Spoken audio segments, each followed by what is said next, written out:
Welcome, fight fans, to the Deep South right here in Dunedin at Sammy's entertainment venue. MMA action at its best. Supremacy 6, the heavyweight title eliminator between Peter Aberdeen and Matt Toa. I'm joined by former New Zealand Valley 2-Joe champ, Master Waki. We're going to bring you some of cage fighting's hard-hitting action at its best. Well, Waki, what can you tell us about these two? Matt No Tap Toa from Hammerheads versus a veteran of the game, Peter Aberdeen, and a man you know a little about. Oh, both of these guys are experienced. We've got Matt, who's having his 25th fight tonight. He's being led out by Johnny Gee, a Brazilian black belt in Jiu-Jitsu. Okay, my name's Matt Toa. I'm from the team Hammerhead, and we train down here in Dunedin.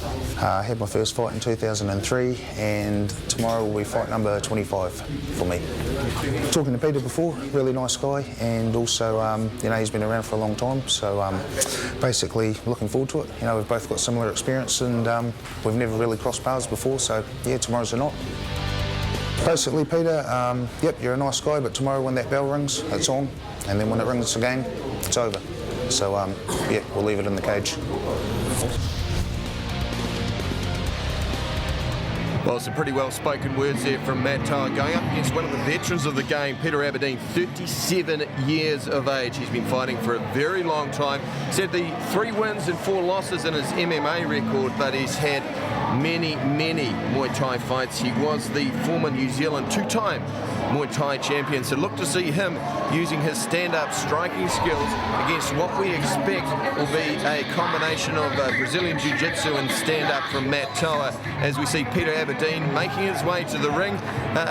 He's actually looking probably a little bit more gentle and sedate than we've seen him in the past when he's had the full head shave. Well, that's old age for you, Mike.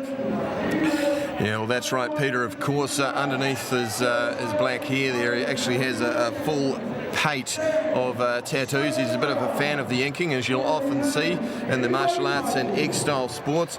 Of course, Peter, even back in 2001, was the Asian Amateur Muay Thai champ. He got a silver medal there, as well as titles at Super Heavyweight and Super Cruiser.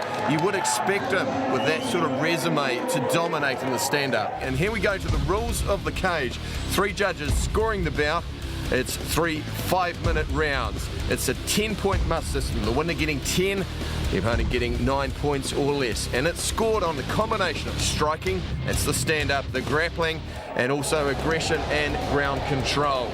Peter Aberdeen looking particularly psyched as we wait for this New Zealand heavyweight title eliminator to get underway.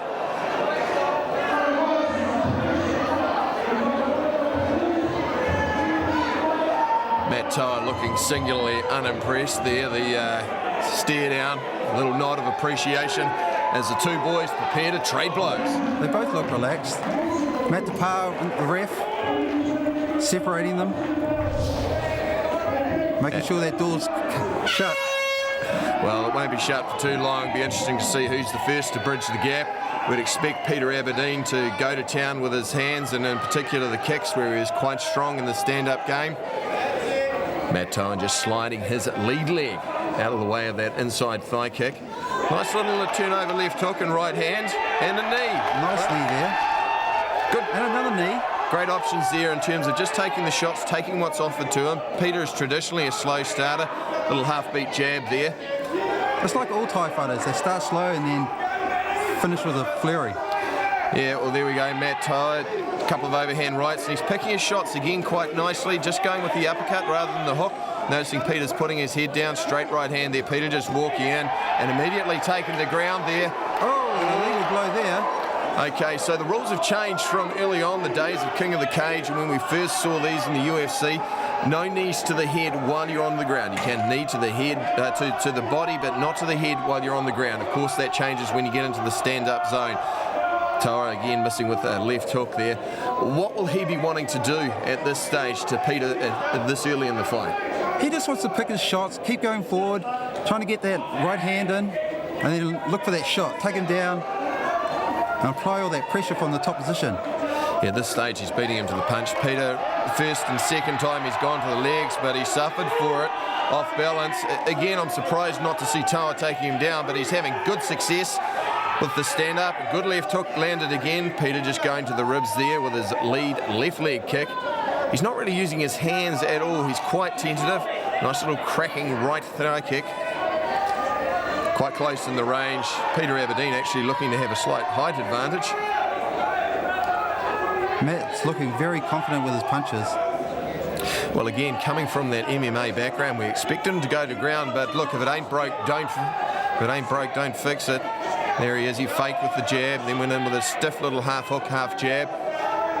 Aberdeen really not capitalising on his stand-up advantage, leading them with the uppercut.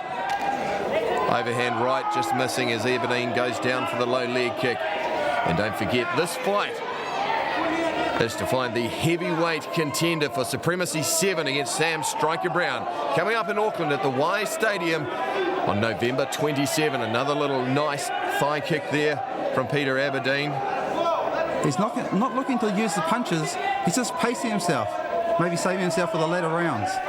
Well, it's a 3-round fight, and of course they are 5-minute rounds, and Matt Toa really fighting it home. That's a big right hand, and he's counting his teeth after that one. Peter Aberdeen reeling against the cage, pushing off. Matt Toa, nice little Superman punch, picking his shots well. Aberdeen trying to counter with the right hand. I'd say he's still wobbly. Toa just needing to take advantage now, not to let him gain his second wind.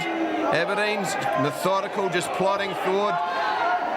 Half lands a grazing right hand of his own, but boy, he's there for an overhand right, lazy jab, and carrying a low left hand. He's not stepping into those punches, Matt. Yeah, just needs to set his feet a little bit more. Matt's just dropping his head back too, exposed his chin there. If Aberdeen actually doubled up on it. Aberdeen pushing forward, which is good. Yeah, he switched to southpaw then, just slips outside of the right cross, switches back to conventional. Southpaw, of course, with the right leg forward. He's content to press the punch, the kick, Aberdeen. Well, and there he's caught walking in with a left uppercut there. Toa probably just needs to stick a little bit more sting on his punches at this point. He's wobbled him once. Aberdeen's quite methodical in the way he walks forward. He's beating him to the punch just about every time. Surprised that I haven't seen it go down yet. Neither fighter really gone down for the grapple, missing with a wild uppercut there. Straight right hand again. Like to see Toa just hook that over. I think they're feeling both comfortable on their feet. Yeah, well, Aberdeen's certainly at home there, but Matt Toa, I mean, coming from an MMA background, you would have expected him to both be on the back foot and would have preferred to see him on the ground, but he's having good success in this first round. Well, Peter Aberdeen's no slouch on the ground either. He's got a purple belt in Brazilian Jiu-Jitsu. So for those of us who are unfamiliar with, I guess, the grading system, a purple belt in Brazilian Jiu-Jitsu, where does that put you in the scheme of things? Well, there's 4 colours in Brazilian Jiu-Jitsu. There's nice little uppercut there on the inside. Aberdeen answers again. Good body shot, comes upstairs with the right hand.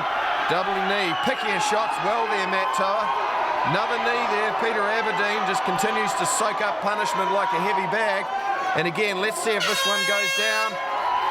And then we've got the buzzer at the end of that first round. How do you see it, Master Waki? I think the aggressiveness factor from Matt Toa pushes him in front.